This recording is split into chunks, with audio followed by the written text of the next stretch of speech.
Okay, pag-uusapan natin ngayon guys, yung mga tipicians na huminto. Ano-ano nga ba yung mga dahilan? Bakit sila huminto guys? Anyways, marami naman dahilan yun. Hindi lang isang dahilan ang kanilang paghihinto. So, isa-isahin natin yan. Yung mga dahilan kasi marami din ako mga team. Marami ako mga nasusupplyan ng load. Nationwide kasi nasusupply ako ng load guys. So, marami ang naghinto. Iwan ko ba bakit kailangan pa maghinto? Di ko maintindihan guys. Bakit kailangan pa maghinto? Di naman kailangan maghinto sa pag-load o pagpa-LC kasi kahit naka-wifi ka, no, pag lumabas ka, maglo-load ka pa rin. Tsaka ang load guys, hindi yan mawawala o hindi yan mananakaw sa SIM card mo. So, bakit nga ba kailangan pa huminto? Guys, hindi na kailangan huminto. Ipagpatuloy nyo. Kung ayaw nyo magbenta ng load, so pwede kayo mag-self-loading. Okay, di ba? Pwede kayo mag-self-loading, guys. Kasi, ginagamit nyo din naman ang load. Kahit saan naman, di ba? Gumagamit ng load. Kahit na naka-wifi pa dyan, gumagamit pa rin ng load, eh. Ang iba huminto kasi nag-Gcash na. Gusto po inang di nyo na ba naisip na ang Gcash guys, doble na ang kaltas ngayon, no? Doble ang kaltas sa Gcash. So, ang ibabayad ni customer na charge, so konting-kunti na lang talaga. Halimbawa, may magpa-load sa UTP 15. So, ayun, magpapaload ng UTP 15 guys. Ang kaltas doon sa kasi, is 16 pesos na. So, magkano na lang sa iyo? O, kunyari, single mo ay 3, kung 3 pa rin. So, 2 na lang sa iyo, di ba?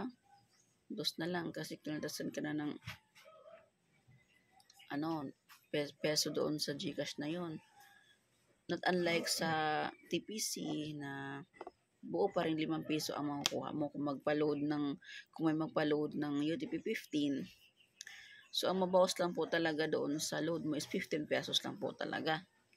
So, ibabayad ni customer na charge na 5. So, buong 5 ang makukuha mo. Walang bawas. So, mas malaki ang maiipon mo dito kaysa mag-Gcash ka. Okay? O guys, pag-isipan nyo ng mabuti guys bago kayo huminto, bago kayo umayaw. Pag-isipan nyo mabuti kung mag-i-stop po ba talaga kayo. Okay? So, kung nawala mo ng cellphone, yung pangalawa nawala ang cellphone, gumawa kayo ng paraan. Bumili kayo ng keypad. Pwede naman keypad eh. Pero pupatuloy nyo ang inyong i-load negosyo. Maraming paraan guys. Kung gusto mo talaga.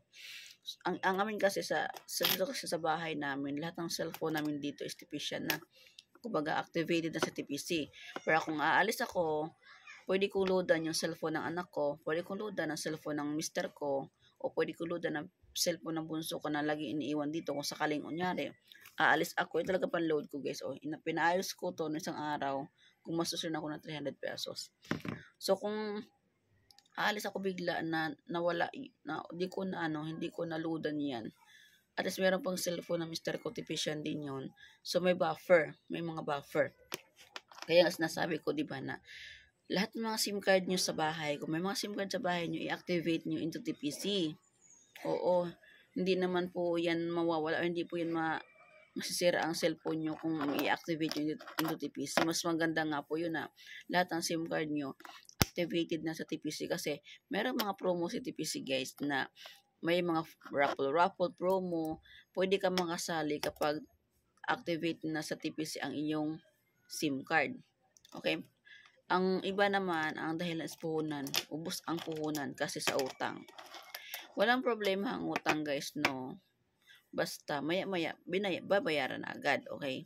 Kung bawa, may mag-chat sa iyo, tapos magpa-load ng Giga 50, tapos maya ulit ang bayad. So, okay lang yun. Pero yung sinasabi na isang linggo ang bayad o sahod na ang bayad, huwag naman kayo papayag kasi kahit patungan niyo po yun ng 20 pesos, lugi pa rin kayo guys. Kasi nga po, ang load, fast moving kasi ang load guys. Mabilis maubos ang load. So, ipang iikot mo kapag lahat na lang ipapautang mo. So, dapat talaga huwag mo ipautang kung matagal ang bayad. Tanungin mo kung kailan ang bayad. Pero kung talagang alam mo na magbayad agad-agad siyang mamaya, so pautangin mo. Pero yung sinasabi na Pero yung mga matagal magbabayad, huwag mo nang pautangin pa. Marami akong guys, marami akong senaryo, mga team, yun ang problema nila. Okay? So, bago kayo huminto guys pag-isipan nyo muna. Pag-isipan nyo muna talaga. Tanungin nyo apply nyo kung anong dahilan, kung anong problema, bago kayo huminto. Kasi, ganun din naman guys hihinto kayo, mapapalo din naman kayo. Diba? At huwag kayong lilipat ng upline kung ang upline nyo ay active pa. Yan, active naman ako. Tapos lilipat kayo ng upline, doon kayo nagpa-LC. Ganon din naman, Gcash to Gcash. Kasi ako, Gcash to Gcash ako. Pero kung sabihin nyo na wala kang Gcash, tas merong dealer sa malapit sa inyo, kapitbahay mo, okay lang yun, maintindihan ko yun. Okay, maintindihan ko yun. Kaysa pupunta ka pa sa 7-Eleven, pa Gcash sa akin, pa LC. So, doon na lang. Pero doon sa mga Gcash user talaga na ganon din naman, mag-send ng Gcash doon sa isang upline na hindi naman nila totally upline talaga. So, sa akin na lang, sa upline nyo na lang. Ganon din naman Ganon din naman. Unfair kasi yun guys na sa iba kayo magpa-LC, tapos sa iba din kayo magtanong kung may problema, di ba? Dapat fair tayo nun, okay? So, doon sa mga huminto guys, sa ating load negosyo, bumalik po kayo. Anytime, pwede kayo makabalik basta active po yung mga SIM card ninyo. Ingatan nyo po lagi yung mga SIM card ninyo kasi kung gusto nyo nang bumalik sa ating TPC Loading Business, pwede po kayo makabalik anytime. Loadan nyo po lagi na regular load every end of the month ang inyong mga SIM card guys Magkaiba po yung regular load sa promo load. Ang iba kasi sinasabi, niluludan ko naman lagi ng ng Go59 ganon. Hindi po, magkaiba po ang promo sa regular load. Required po talaga ang regular load guys para hindi ma-deactivate ang ating mga SIM card. Alright? Yun po ang hindi alam ng karamihan guys Ang akala nila kasi, once na nag-load ka na ng mga promo load, okay na yon.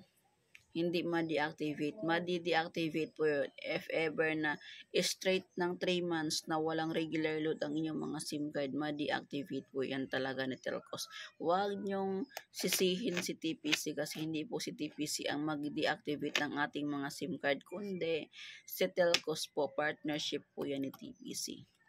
Okay? So, ayun lang po guys Sa mga team ko dyan na huminto, pwede kayong bumalik sa akin anytime. Tanungin nyo kung may problema ba tayo sa inyong load negosyo. Hindi naman po ako manghuhula na kaya kong hulaan. At saka guys, ang dami ninyo na madaming mga sinasupplyan si upline. Hindi rin niya kaya isa-isahin.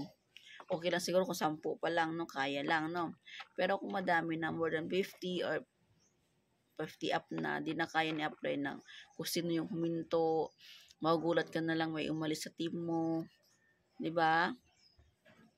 Wag aalis, nandun pa rin naman, dapat doon pa rin, tapos kung sakaling babalik na, hindi magpapa-LC, ganun lang. Di na kailangan ang aalis pa. So, ilang po guys, Sana napakinggan nyo ng maigit, naintindihan nyo sana at bumalik sana kayo sa inyong load negosyo guys. Okay?